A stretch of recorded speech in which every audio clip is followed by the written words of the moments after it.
प्यारे बच्चों नमस्कार। Welcome to Abhinav education point. प्यारे बच्चों, आज हम लोग एक नया टॉपिक सीखने जा रहे हैं जिसका नाम है परसेंटेज। और हम लोगों ने डिसाइड किया है कि अब हम एक टॉपिक का सीरीज शुरू करेंगे जिसमें कि बेसिक लेवल से लेकर के कम्पिटिटिव एग्ज़ाम तक की तैयारी को पूरी करेंगे।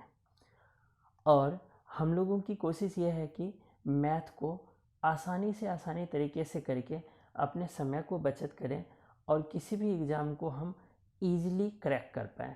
तो चलिए बच्चों, हम लोग शुरू करते हैं। आज का टॉपिक है परसेंटेज। अब देखिए बच्चों, परसेंटेज एक टॉपिक है लेकिन उसका मेन पार्ट है परसेंट।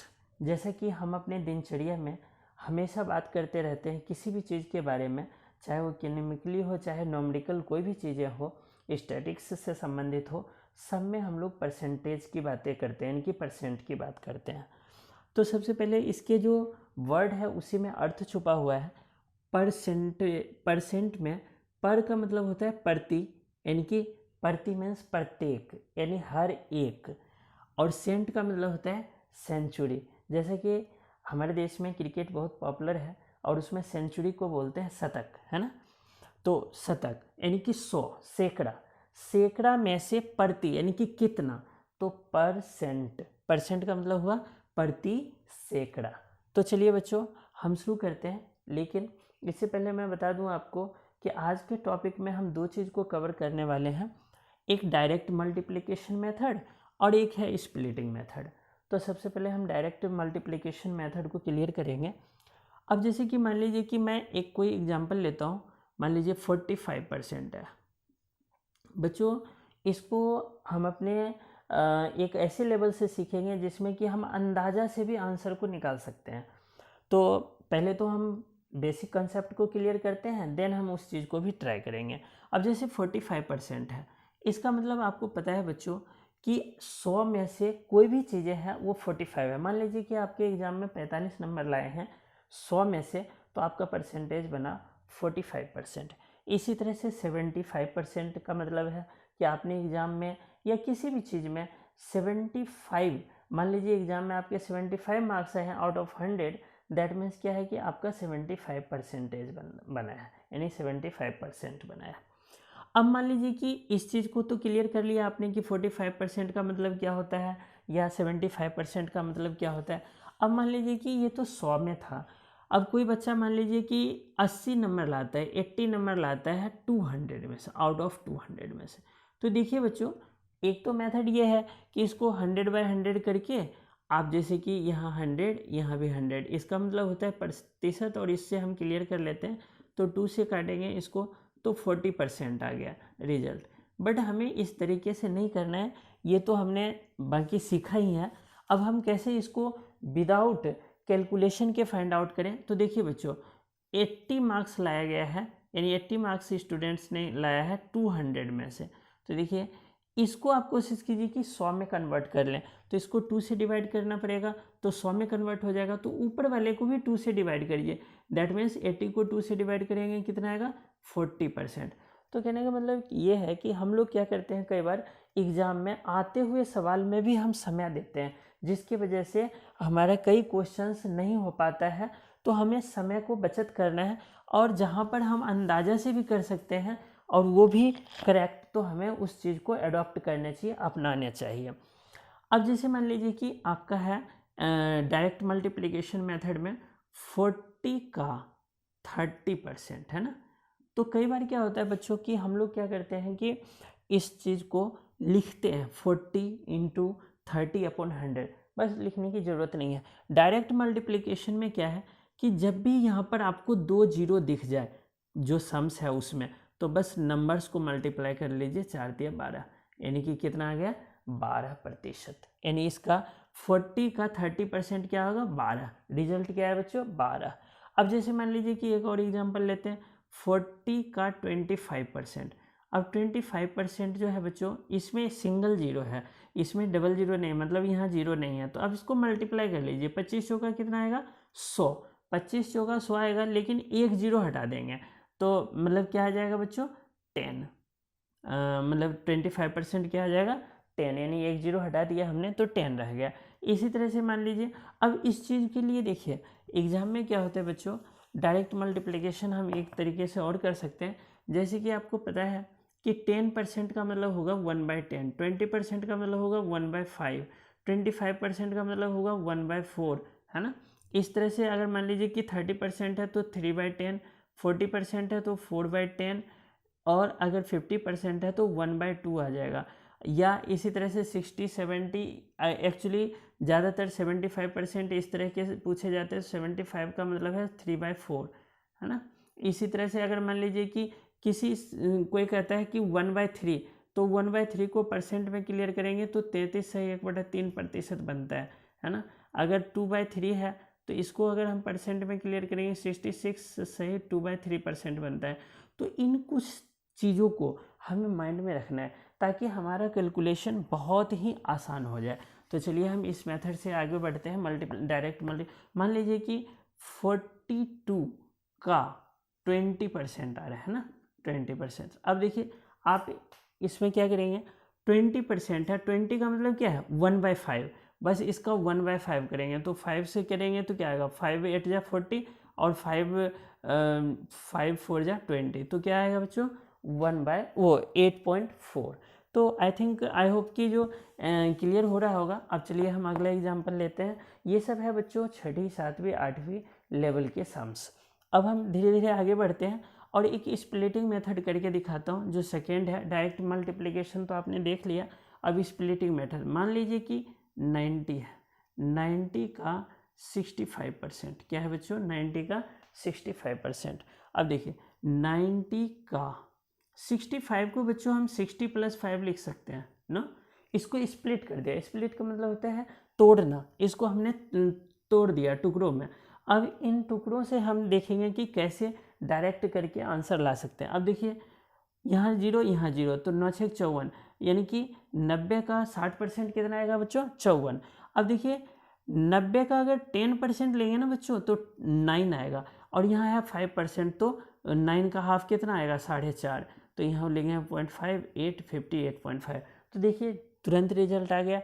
अगर आप इस तरीके से करते 90 × 65/100 तो मल्टीप्लाई करने में वक्त लगता, बट इसको हम अंदाज़ा से कर सकते हैं। अभी तो हमें आपको लिख के दिखाना पड़ा, लेकिन अगर आपको समझ आ जाएगा तो आप इसको विदाउट कैलकुलेशन कर सकते हैं। जैसे कि 90 का 65 या 75% है, तो 75 का मतलब क्या है, हम उसको या तो 80 - 5 लिख सकते हैं या तो हम 70 + 5 लिख सकते हैं। अब 75 है 90 का, तो 70 का मतलब क्या है 9 से 63 आ जाएगा, और फिर 90 का 5% मतलब 4.5, तो आप 9 से 63 यानी 63 में 4.5 जोड़ देंगे तो 67.5 आ जाएगा रिजल्ट। तो इस तरह से आप सम्स को बहुत ईजिली कर सकते हैं। बस मतलब यह है बच्चों कि concept is not power, application of concept is power. मतलब हमें हमेशा ध्यान रखना है कि उसको जब भी हमें मौका मिले, जब भी हमें ज़रूरत पड़े तो उसको अप्लाई कर दें। जो हमारे माइंड में है और जो हम सोचते हैं लेकिन हम उसको कई बार अप्लाई नहीं करते, जिसकी वजह से हम कई बार समय बहुत अधिक ले लेते हैं, और समय अधिक लेने की वजह से हम कई बार कई सम्स को छोड़ देते हैं। चलिए हम अगला एग्जाम्पल लेते हैं। जैसे मान लीजिए कि 40 का 51% है, 51% मान लीजिए का है यहाँ 51 को मतलब 50 + 1 लिख सकते हैं, नो प्रॉब्लम। अब 50 का मतलब है 5 के 20, इसका रिजल्ट क्या आएगा बच्चों 20। ऐसे भी पता है आपको कि 40 का 50% 20 ही आएगा, क्योंकि 100% 40 है तो आधा उसका 20 आ गया। अब 1% क्लियर करना है, तो देखिए 40 का 1% लेंगे तो आप इस तरह से करेंगे 1/100, नो क्लियर करना है आपको। देखिए नीचे डबल जीरो आना ही आना है, बस यहाँ पॉइंट लगा लीजिए तो 20.4। इसका रिजल्ट क्या है बच्चों 51%, 40 का 20.4। चलिए एक और एग्जांपल लेते हैं। फॉर एग्जांपल मान लीजिए कि 45 का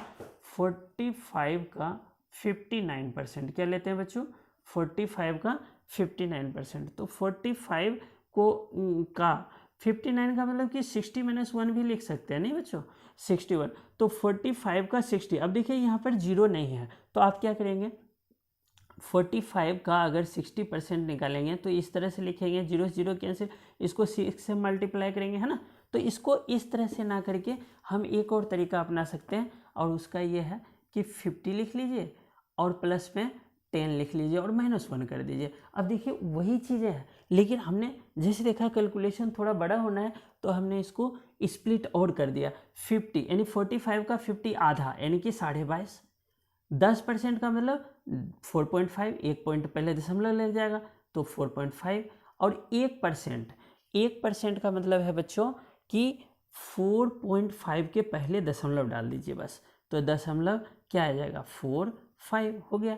इनको हम यहाँ पर माइनस करना है तो पहले इसको प्लस कर लेते हैं। 550, 4 2 6 और 1 7 और 2 27 हुआ। और 27 में माइनस कितना करना है बच्चों 0.45 यानी कि 55, 6 और 2 तो क्या है बच्चों 26.55। ये रिजल्ट आ गया 45 का 59%। अब 64 का 27% या कोई भी परसेंटेज निकालना हो तो बहुत इजी इसी तरीकों को अप्लाई करके हम कर सकते हैं। तो चलिए अब हम लोग बच्चों बेसिकली क्लियर कर चुके हैं। अब थोड़े हाई लेवल में बढ़ते हैं और कम्पिटिटिव एग्जाम में कैसे सम्स पूछे जाते हैं तो उसका 1-2 एग्जाम्पल ले लेते हैं। जैसे मान लीजिए कि ये मैंने क्वेश्चन एक लिया है RS अग्रवाल के परसेंटेज चैप्टर के 8वां सवाल। कहता है कि 500 का 860%। यहाँ देखिए 500 का 860% प्लस 860 का 50% क्या आएगा। ऑप्शन भी दिया है 430, 516, 860, 960। अब देखिए 50 का 860% तो हम लिखेंगे यहाँ 50 का कितना परसेंट बच्चों 860/100। तो देखिए 2 जीरो कैंसिल, 5 6 30 हासिल 3, 8 5 40, 3 43। तो ये कितना आ जाएगा बच्चों 5 6 30 हासिल 3, 5 8 40, 3 43।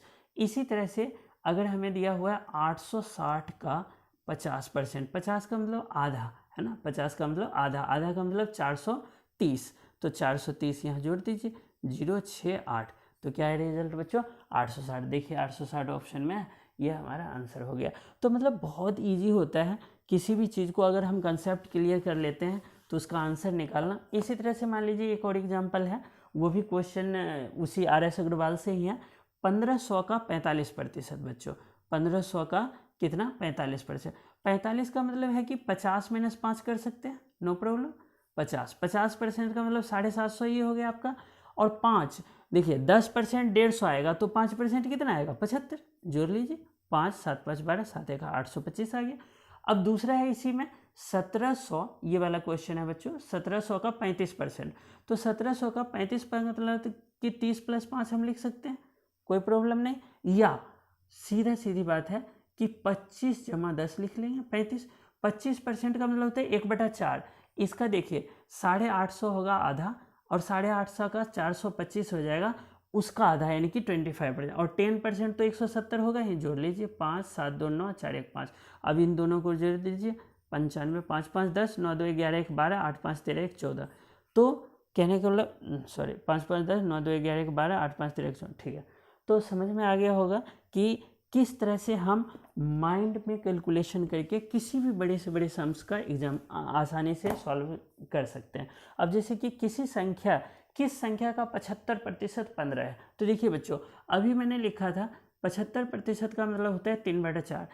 कोई भी संख्या है नहीं पता हमें और उसका 75% जो है ना 15 है, तो बस 75% 3/4 है तो इसका रिवर्स कर दीजिए 4/3, 3 5 15, 5 20 यानी कि 20 का 75% क्या आएगा बच्चों 3/4। समझ में आ रहा होगा आई होप। या आप इसको इस तरह से भी कर सकते हैं, देखिए 15 जो है वो 75% की वैल्यू है, हमें किसकी चाहिए 100% की, और ये किसकी वैल्यू है 75 की। कर दीजिए 15 × 5 = 75 और 5 से 20 तो 20 रिजल्ट आ गया।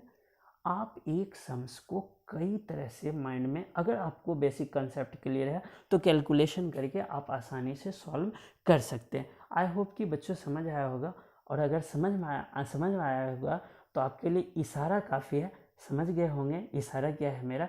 तो आगे हम लोग, अगर आपने अभी तक मेरा वीडियो देखा है तो आप मेरे लिए बहुत स्पेशल है। धन्यवाद।